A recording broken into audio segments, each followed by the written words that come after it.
Hey guys, welcome back to another video. Today we'll be discussing the 2019 May-June Paper 2-1 of IGCSE Econs, and today we'll be doing section A.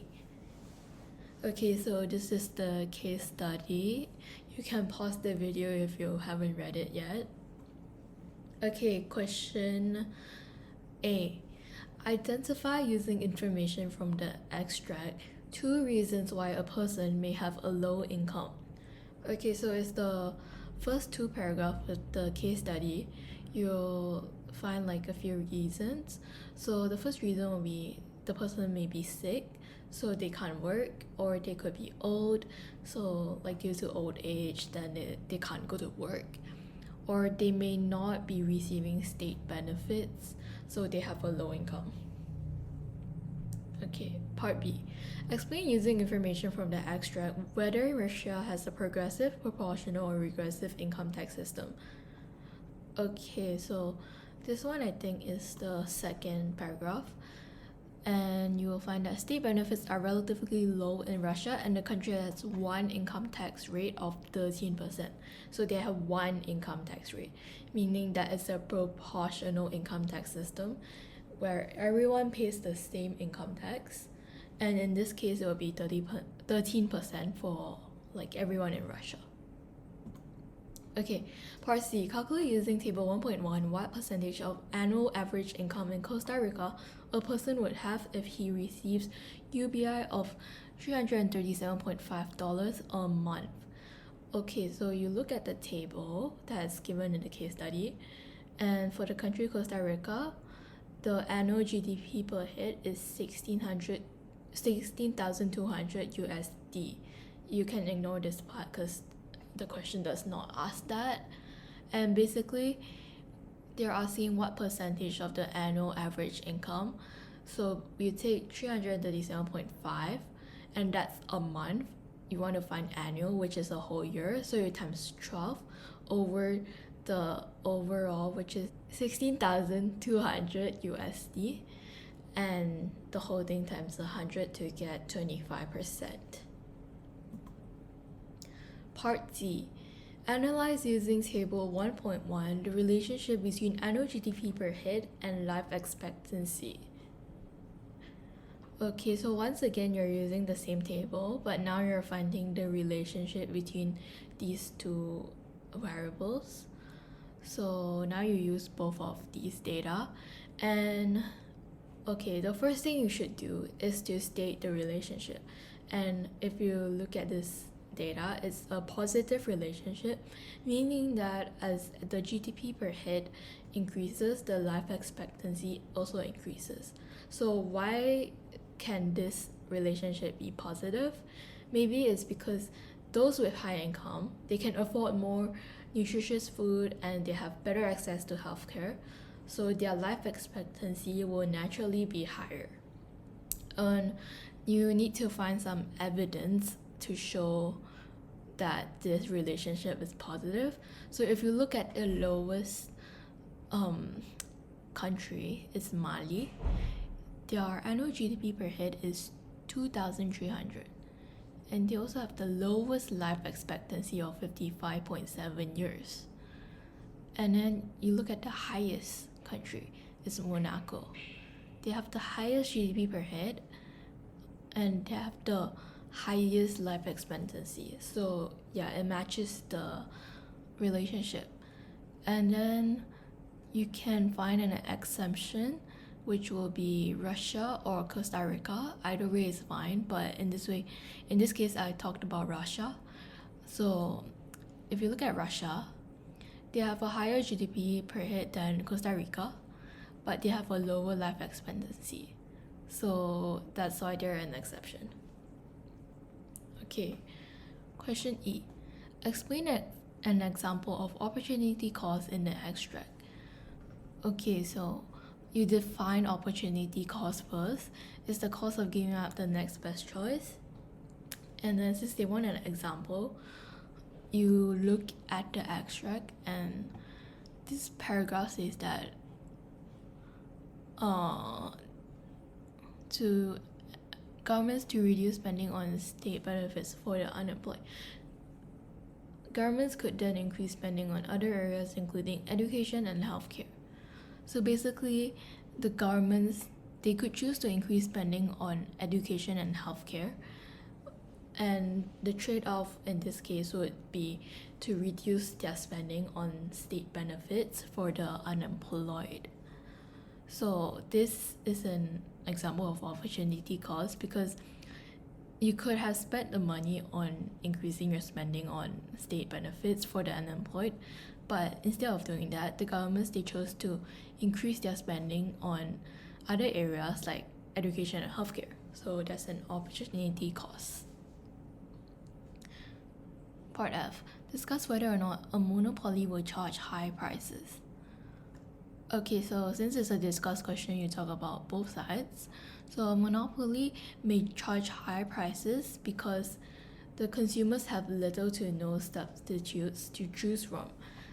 So the demand for their product is likely to be inelastic, meaning that consumers, they are not sensitive to price changes, and they will still continue buying even though like prices are high.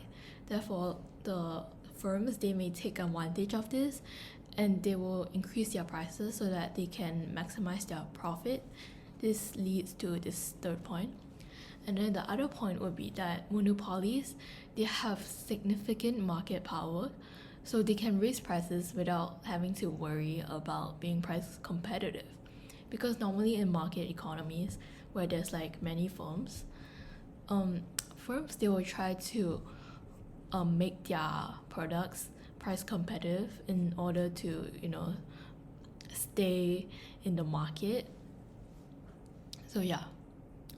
So why may monopolies not charge high prices? So they may not have profit maximization as a goal. So maybe their goal is to have welfare benefits for the society. And yeah, basically their aim may not be profit. This is kind of unusual, but it still happens.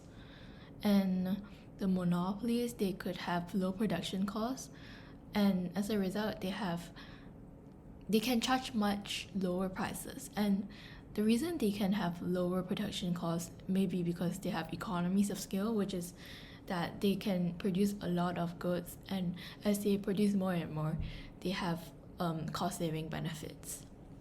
So this is one of the advantage of like large firms. Okay, the third reason would be that they may fear that higher prices, like them charging higher prices, would attract more firms into the market, because like the new firms will be like, oh, I can also earn this much profit because I can charge this, I can charge very high prices. So they would enter the market, and yeah, the monopolies, obviously they don't want that, so they may not charge high prices. Okay, part G. Explain using information from the extract 2 reasons why someone from India with the same income as someone from Finland may enjoy a higher living standard. Okay, so you can find the information from the extract. So this is the extract. So it says that Finland has higher prices, higher tax rates, and periods of very cold weather. So 2 reasons why someone from India with the same income as someone from Finland may enjoy a higher living standard. So basically, the cost of living in Finland is much higher due to the higher prices.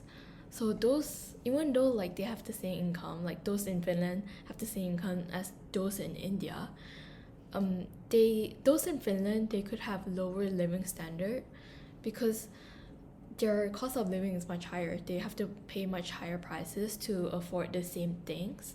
Like for example, you're trying to buy a house in Finland, it would be much more expensive to buy a house compared to like those in India, which is like much lower price.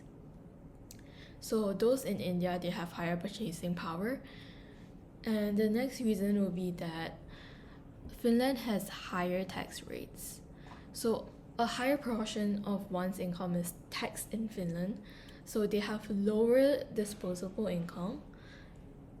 And so compare that to those in India, a lower portion of their income is taxed, so they have higher disposable income available to spend on, so they can enjoy a higher living standard. Okay, part H. Discuss whether or not a government paying higher state benefits to the unemployed will reduce unemployment. Okay, so discuss questions, so talk about both sides. A government paying higher state benefits to the unemployed will reduce unemployment, and the reason for this may be because there will be higher income for the unemployed, which will then increase aggregate demand because those unemployed, they can spend more, and with higher aggregate demand, firms may expand, and in return they may employ more workers. And the second reason may be because the unemployed, they receive state benefits to spend on their own education and training, which then increases their employability, so they're more likely to get a job. Okay, so reasons why the government paying higher state benefits may not reduce unemployment. So if the state benefits is more than the wages earned, some of them may choose to remain unemployed, and or there could be like those that are working, they see this and they will go through voluntary unemployment so that they can just benefit from the higher state benefits.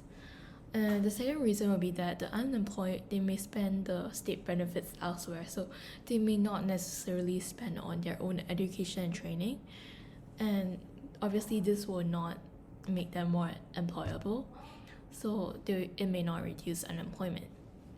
Okay, so the last reason would be that the higher state benefits, it could be financed by increased taxation, and because more is taxed, right, it will not increase aggregate demand since it's much more expensive to buy stuff with higher tax. So this will not reduce unemployment because firms cannot expand and they can't employ more workers. Okay, that's it for this video. Thank you for watching. I hope it was helpful.